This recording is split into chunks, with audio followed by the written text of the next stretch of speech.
Padre bueno, Padre Santo, gracias por este precioso espacio, Señor, que nos da de poder seguir, Señor, revisando y también estudiando todo lo que tiene que ver en torno a la doctrina, en torno a la historia, en torno, Señor, a lo que como iglesia hemos visto a lo largo, Señor, de este tiempo, a lo que nos rodea, Señor.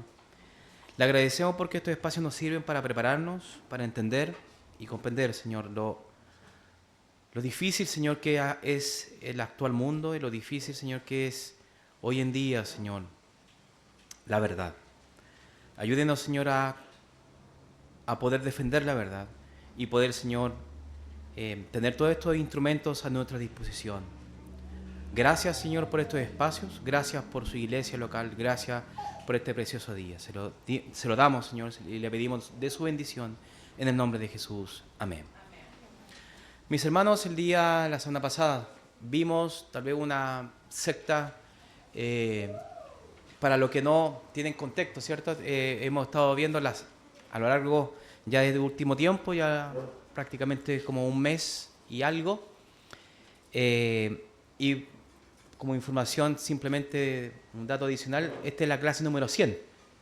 Cumplimos 100 capítulos, hermanos, desde el capítulo 1, desde el libro de los Hechos en adelante, hasta el día de hoy. Pero sí, ha sido arduo el trabajo, el pastor iniciando este espacio y finalmente quien le habla.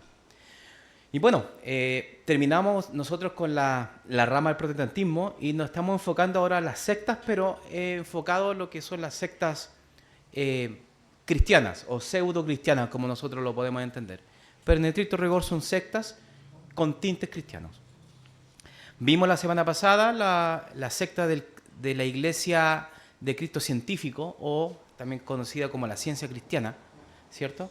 Que da la impresión de que es como inofensiva, pero en realidad es muy nociva. Y vimos también todo lo que conlleva, sobre todo en los aspectos doctrinales, ¿cierto? Ellos ven a Cristo como dos personas totalmente distintas, uno que cumple un rol como Cristo y Jesús, dos cosas completamente distintas. Un poco de gnosticismo, que Dios y el universo es lo mismo, ¿se dan cuenta? Y a veces, y eso es tal vez un llamado propiamente, hermanos, de que tengamos cuidado, y con mis hermanos durante la tarde hemos estado conversando, de que es muy bueno poder tener estos espacios para poder identificarlo, hermano.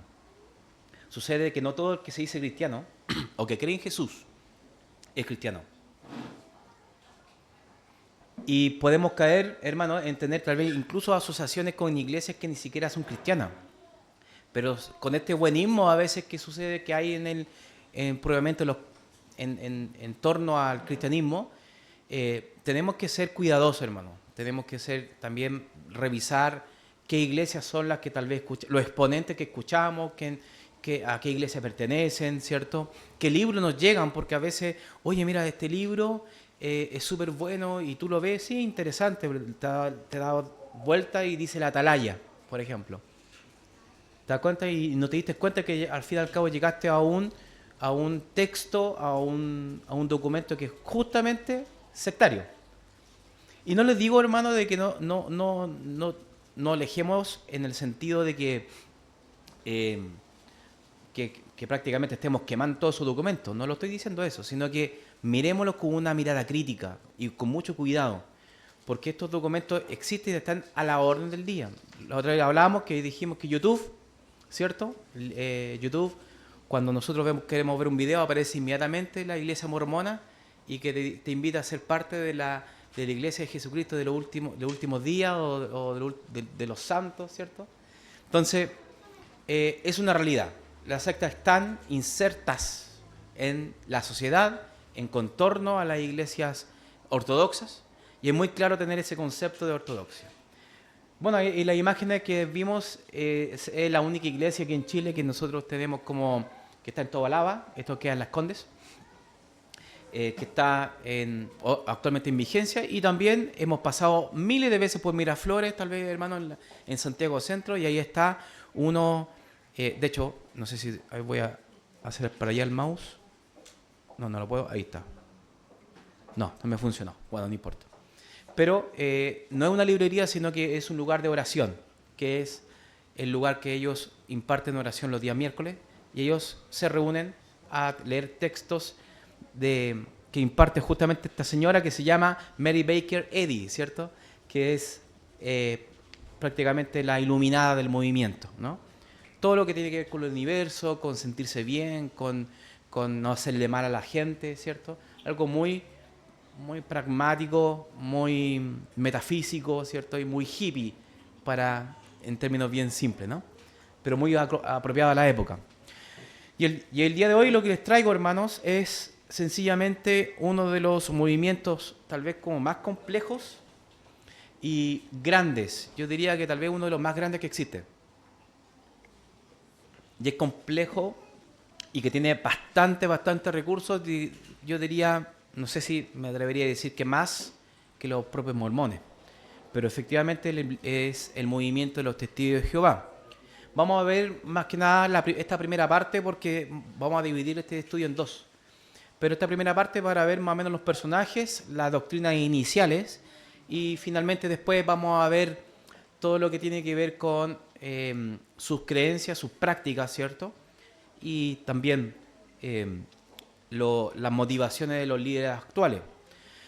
Tenemos a este hombre, hermanos, que es Charles Tacy Russell, que es el fundador del movimiento en los Estados Unidos en la segunda mitad del siglo XIX.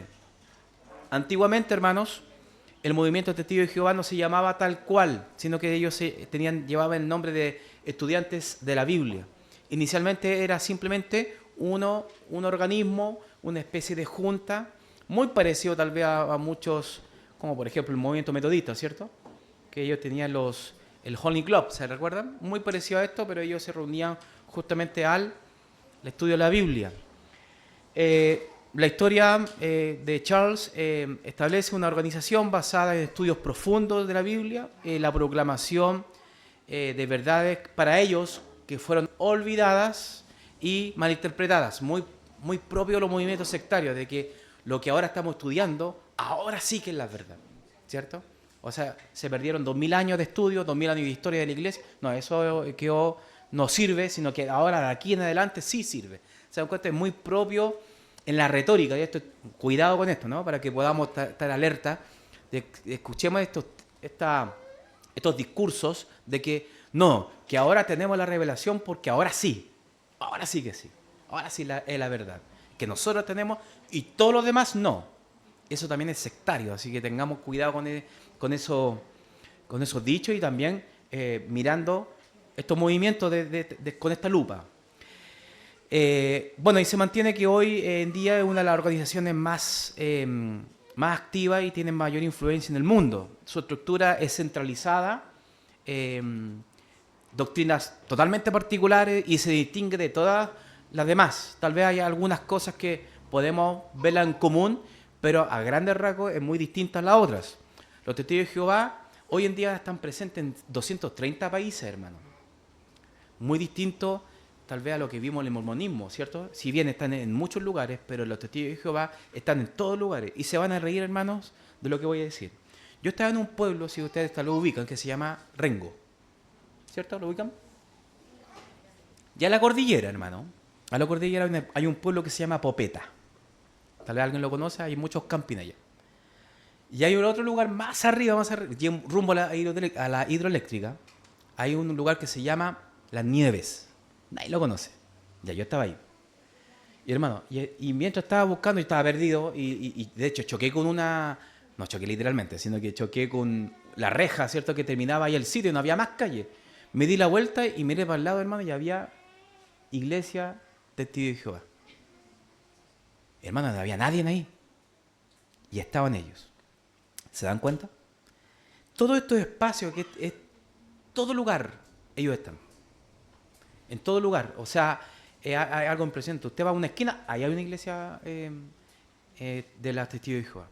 Entonces, es un movimiento, hermano, que tiene una organización bien pensada, empresarial y muy bien estructurada, muy bien pensada. Entonces, los Testigos de Jehová de verdad tienen una presencia mundial. Y eso es lo que tenemos, y nosotros tal vez no hemos dado ni cuenta, y tal vez tengamos un compañero de trabajo, tengamos un compañero de universidad, de colegio, ¿cierto? Para los más jóvenes, que en algún momento se va a encontrar con este testigo de Jehová. Bueno, inicialmente empieza con este hombre, ¿cierto? Charles T.C. Russell, 1852 y muere en 1916, fundador, ¿cierto? En el movimiento Testigo de Jehová, que después tiene ese nombre. Y miren lo peculiar, que este hombre nació en un ambiente protestante.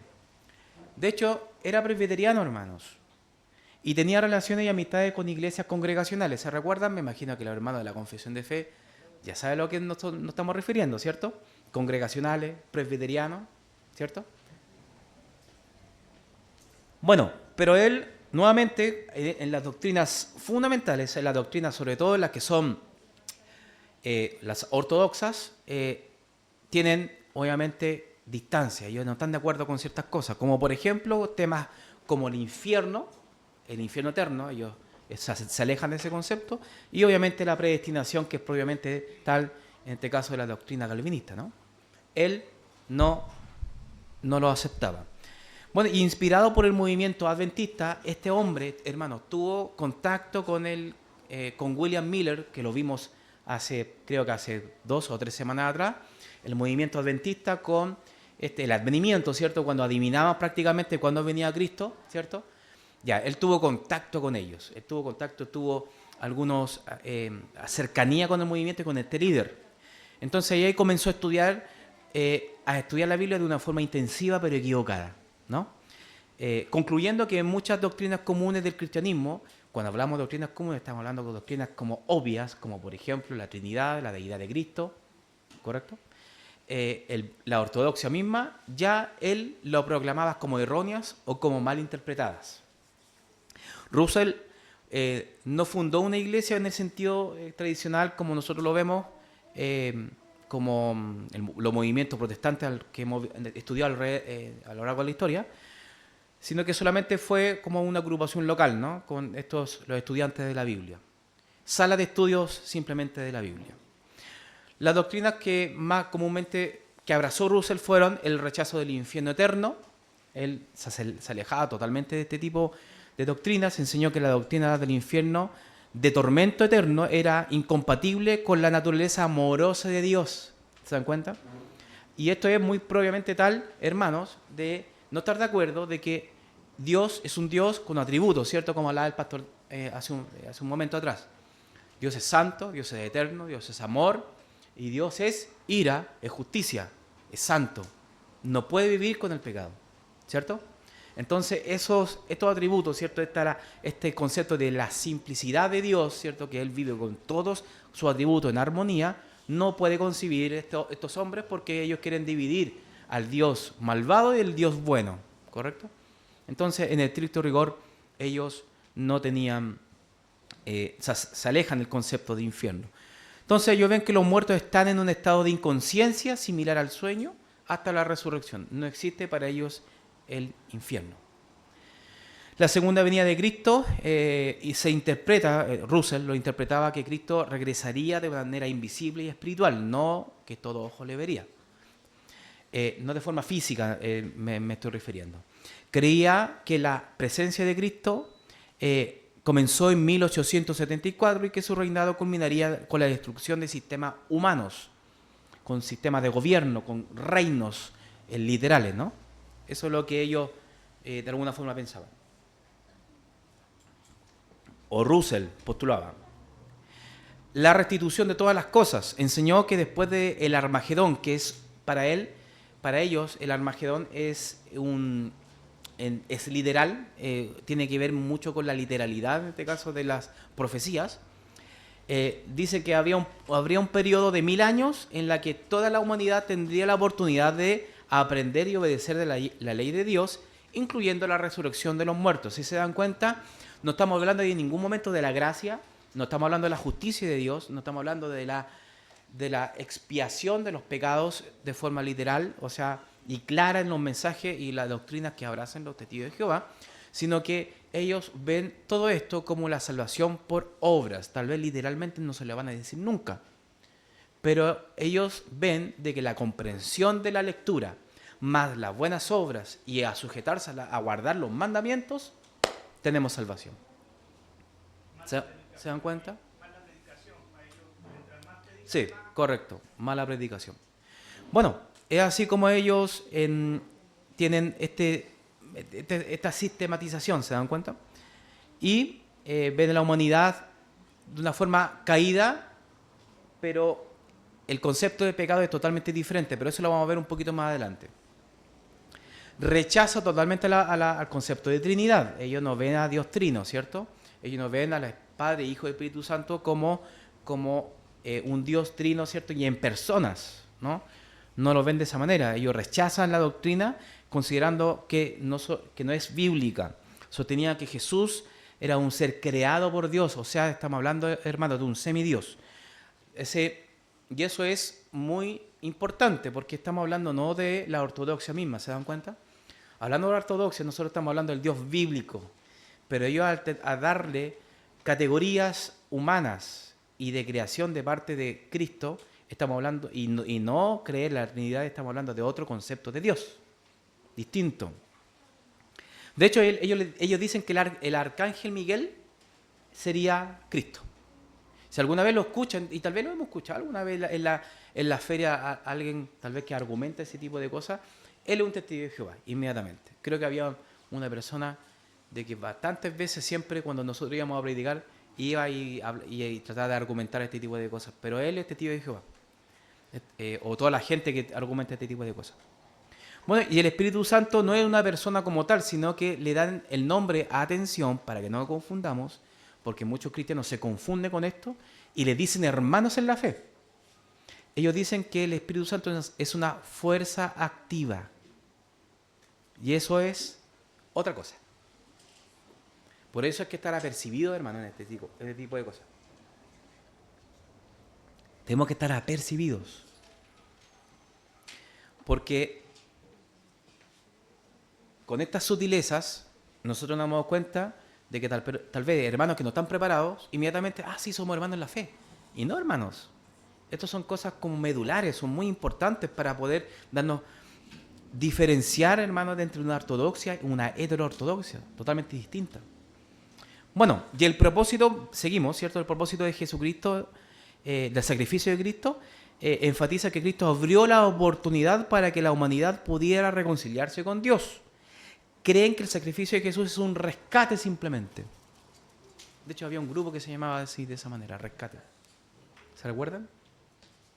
Simplemente rescate. ¿Te das cuenta?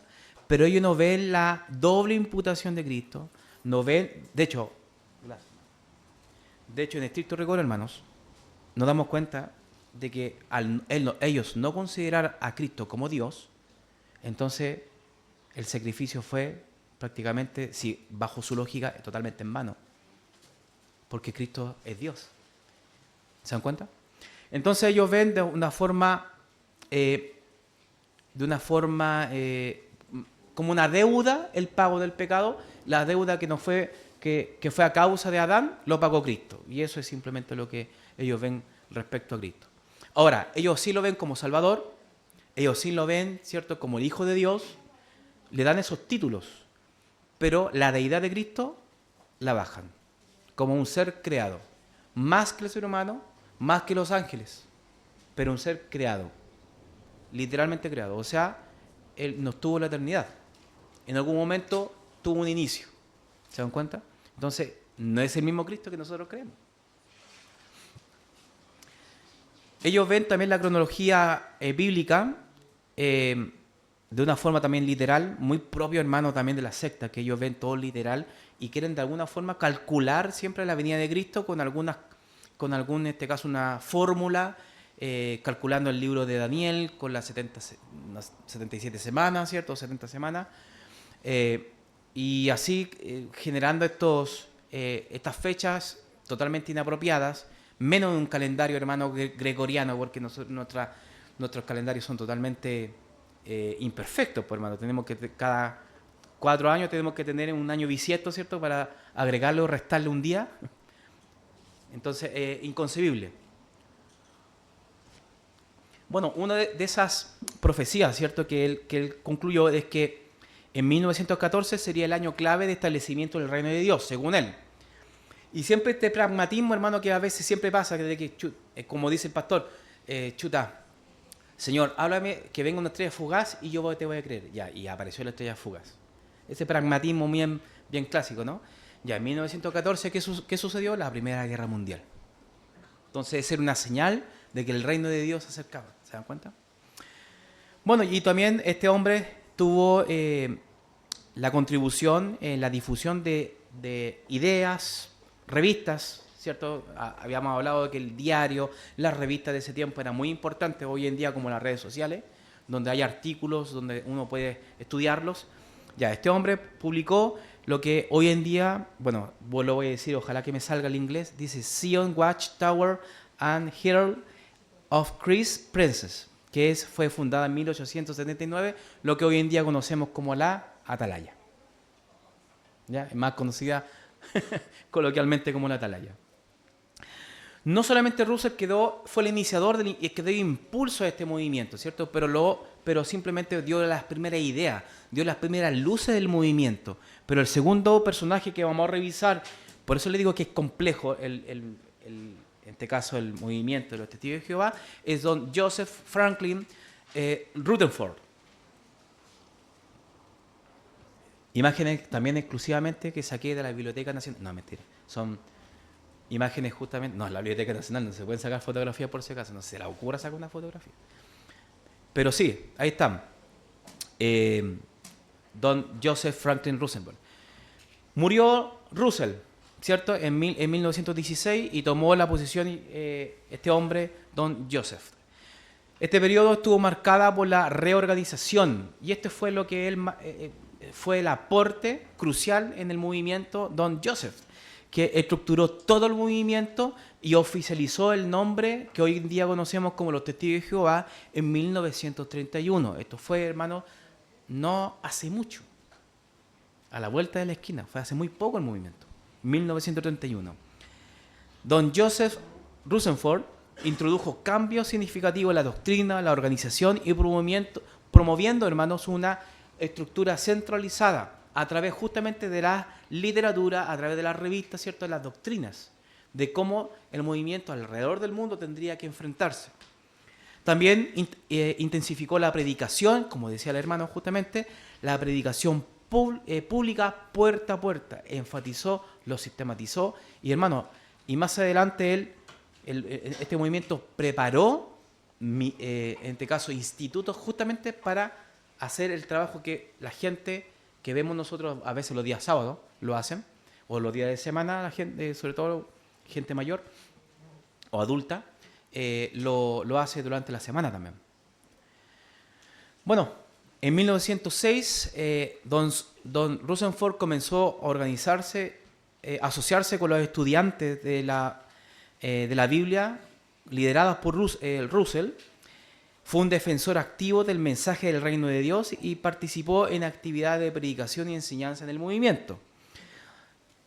Reestructuró de forma piramidal una sede central que se llama, que hasta el día de hoy está, que es la Sociedad Watchtower, que es donde en este caso viene la Atalaya.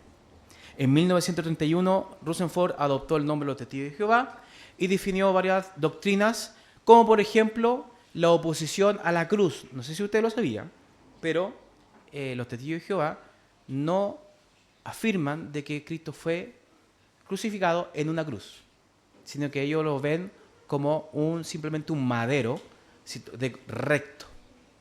Ellos niegan, en este caso, que fue literalmente una cruz.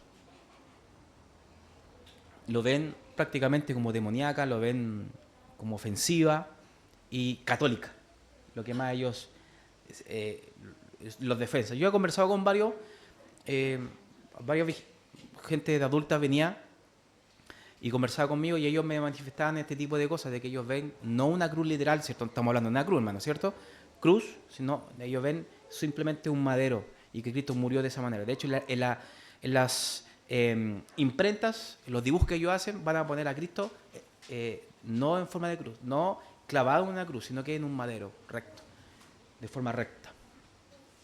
Bueno, enfatizó la neutralidad política, muy propio también de la secta, hermano. El conflicto, sobre todo en este tiempo, en la Primera y Segunda Guerra Mundial, los testigos de Jehová se apartaban del conflicto bélico, los conflictos políticos y también dar a una oposición política al movimiento. Y también rechazo a celebridades, hermanos, como los testigos de Jehová, por si no lo sabía, que es los cumpleaños y también la Navidad. Ellos se oponen férreamente a toda la celebración a este tipo de celebraciones. Rutherford también fue encarcelado, sobre todo por esta oposición a definirse sobre que el movimiento, si es que apoyaba a cierto conflicto, a cierto país o a cierta trinchera, ¿cierto?, de un conflicto bélico, sobre todo en ese tiempo, lo que en este caso lo aprisionaron. Pero después salió libre, después de un tiempo. Y tenemos también el tercer fundador, que son los cruciales. Hay más personajes, hermanos, pero ellos son los principales del movimiento. De hecho, son los principales cronológicamente y es prácticamente como la columna vertebral del movimiento, que es don Nathan Homer Connor. ¿Cierto? Que esto fue en 1905 y murió en 1977. Asumió en 1942, después nuevamente de la muerte de Joseph Franklin Rutherford, y él implementó planes para mejorar la formación de los miembros mediante la creación de escuelas de capacitación, programas, cursos que impartía, ¿cierto?, de educación para ayudar a desarrollar un liderazgo y capacidades a nivel local e internacional a los testigos de Jehová. Estamos hablando de las personas que participaban de las iglesias locales.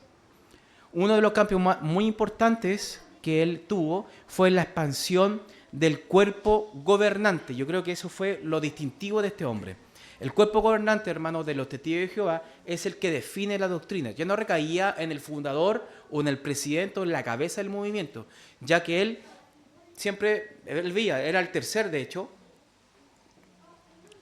era el tercer heredero, por así decirlo, del movimiento, y cuando él moría, iba a venir otra persona con otra nueva idea. Entonces él lo que organizó fue un grupo, que él lo llamó de esta manera, ¿cierto?, el grupo gobernante, donde fueron hombres, ¿cierto?, que definían el tema doctrinal. Y cada vez que el movimiento enfrenta una situación, ellos finalmente determinan cómo los testigos de Jehová se enfrentan a este desafío. Eso es un movimiento plural. Y es aquí donde también sale donde este hombre también salió con la traducción de su propia de su propia Biblia, la propia escritura, ¿cierto? Que actualmente tienen un comité anónimo, ¿cierto? Pero este hombre forzó, ¿cierto?, a que pudiesen salir la versión que hoy día conocemos como el Nuevo Mundo de la Santa Escritura. Así es el nombre que recibe la versión de los testigos de Jehová. Yo no lo sabía, yo tenía una Biblia justamente, Nuevo Mundo, y hermano, para que usted pueda tener en conocimiento, es totalmente diferente el sentido de esa Biblia a lo que nosotros vemos en nuestra Escritura. De hecho, usted compare sobre todo el Juan 1.1, ¿no?, para que usted pueda ver inmediatamente de que es totalmente diferente. Solamente en términos académicos, ¿no? No se vaya a quedar pegado, ¿no? Pero sí, léalo, para que usted pueda ver y comparar, ¿no? Promovió también el uso de las publicaciones de la organización, como la revista La Atalaya y El Despertar, para la enseñanza de las doctrinas. Y en su mandato los testigos de Jehová pusieron un énfasis aún mayor en la predicación puerta a puerta. Ya venían con un trabajo anterior y ahora venían con un trabajo pero totalmente fuerte, más fuerte que antes. Les voy a enviar, hermanos, de forma interna,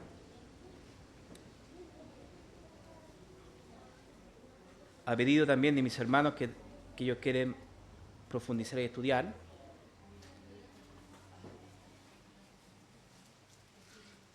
una tabla, ¿cierto? Comparativa, para que usted lo pueda revisar, de hecho lo estamos viendo, que es esta justamente de acá. Esta tabla comparativa ve, por un lado tenemos los trinitarios, que somos nosotros, ¿no? Y por otro lado tenemos los testigos de Jehová, como ven, respecto, no quiero verlo ahora, ¿cierto? Revíselo en profundidad, ¿cierto? El concepto de Dios, la cristología o el concepto de Cristo, que es para ellos el Espíritu Santo, el concepto de bautismo, hermano. El bautismo para los testigos de Jehová es como un adelanto, que lo vamos a revisar más adelante.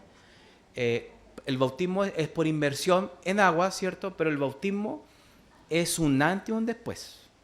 O sea, usted se bautiza por la iglesia, los testigos de Jehová, pero usted no puede volver atrás. Si no, es expulsado. Si es que tal vez tiene alguna diferencia o algo, ¿cierto? O definitivamente quiere dejar el movimiento y su núcleo familiar, por ejemplo, estuviese inserto también en esta iglesia o en este tipo de iglesia, inmediatamente es eliminado de toda relación con toda la gente de ahí. De hecho, yo le voy a enviar también, nuevamente, otro material para que usted lo pueda ver.